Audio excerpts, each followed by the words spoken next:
Hi everyone, it's Christine from Financial Dreams with Christine. Welcome back to my channel. I am a mom of two college-age students. We have a family of 4 in southern New Jersey, and my son just went back to school a few days ago, and I'm a little out of sorts from that and trying to get my daughter ready to go to back to school next weekend, or actually it's this coming weekend. Gosh.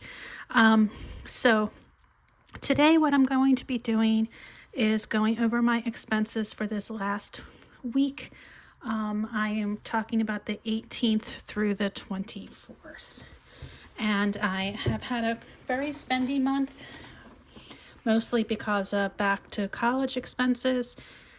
I've been trying to keep it down with food and whatnot, but it's certainly been a challenge. So why don't we just go over what I'm talking about here so you can see. All right, so the 19th through the 24th. All right, so I have 4 accounts, and this is my checking account. Let me zoom in a little bit. Okay. All right, so I had an inflow of money from my health sinking fund to make up for some health expenses.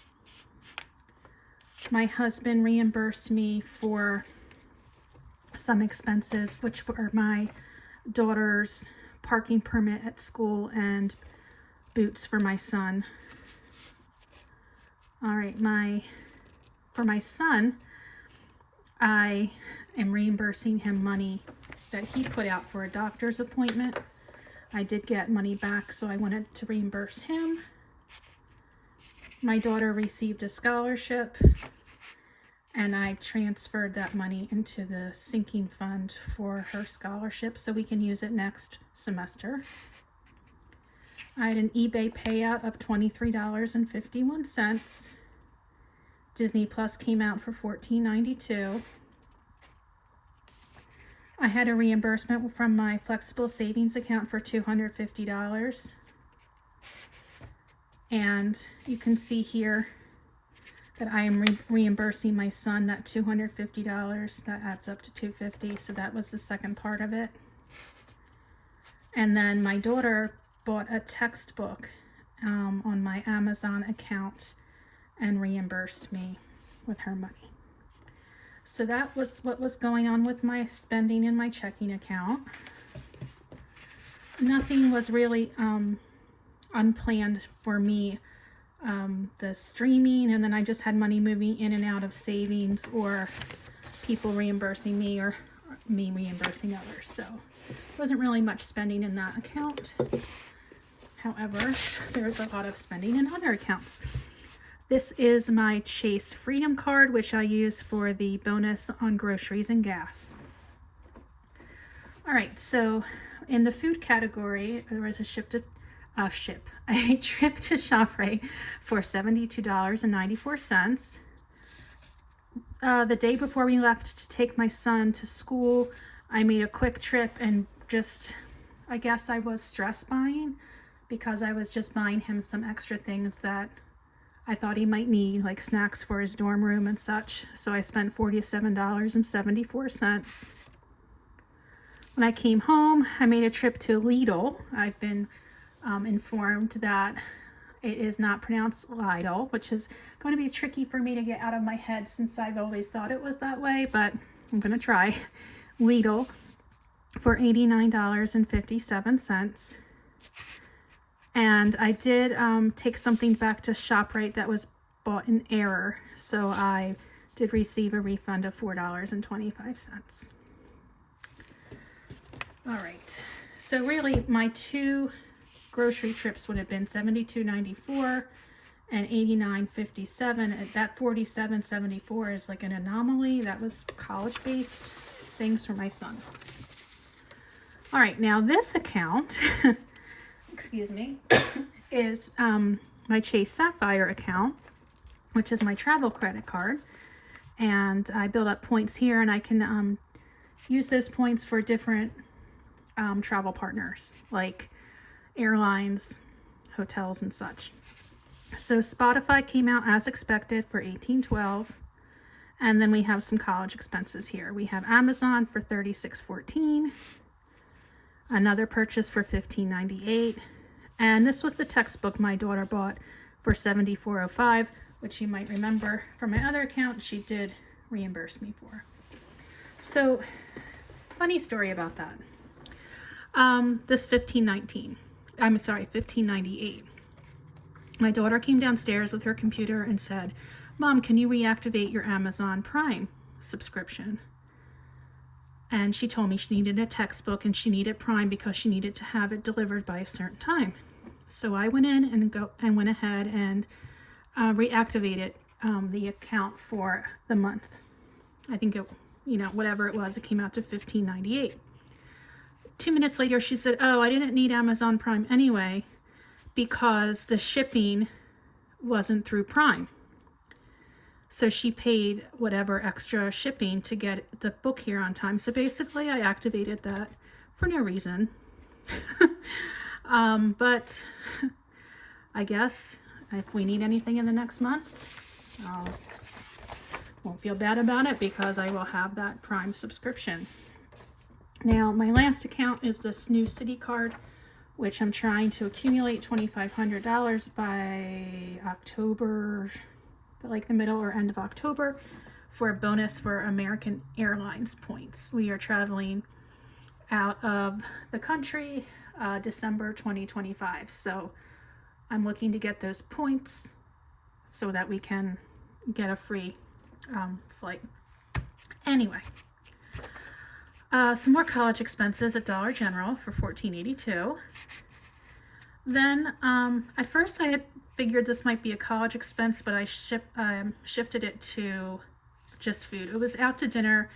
It was the day before my son moved into college. We were out at his school. We went out for a nice family dinner, and so I put that in the food category.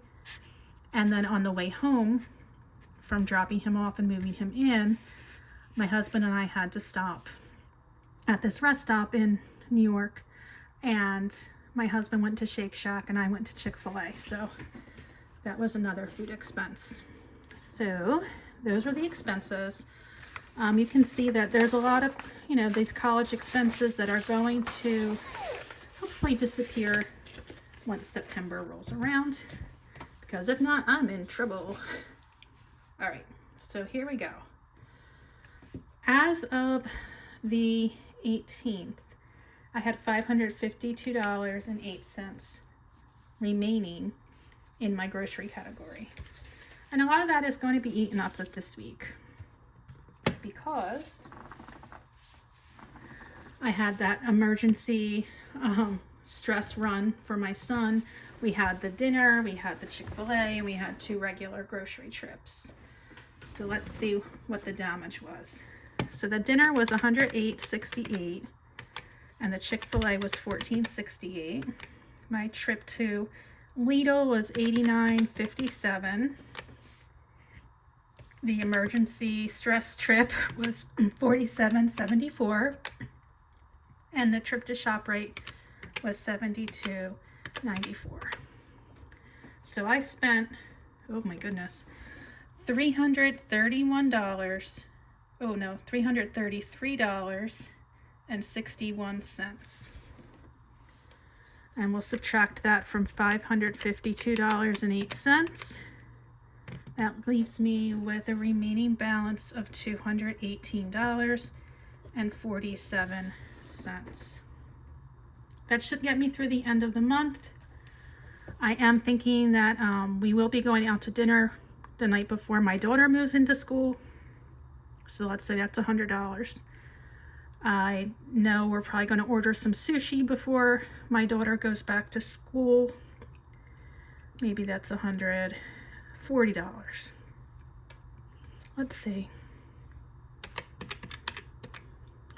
That gives me still $78 at ShopRite or Lidl. Let's say I stop at that Chick-fil-A again. So about $60 some for the groceries. I think I can do that. I'm going to have a video coming up with my plan for food for September, because I'm going to try to do a no spend or low spend pantry and freezer kind of situation where I try to buy as little as possible. So stay tuned for that. I am going to have a video. I'm going to try and get it out soon. All right, so I didn't spend anything on gas. My husband actually filled up my tank on the way up and on the way back. So that was $0. So I still have $79.89 left. And of course, here we have the miscellaneous spending, which is always going up, up, up. However, this time it's not going up as much because it definitely has tailed off. So I had the $14.82 for one college expense, $36.14 for another, and then $15.98. That was the Amazon Prime subscription I didn't need. And so the spending was $66.94, which is a lot better if you look back and see $527, $318, $285. It's coming down. Now who knows what my daughter will spring on me this last week before we go back. Let's hope nothing.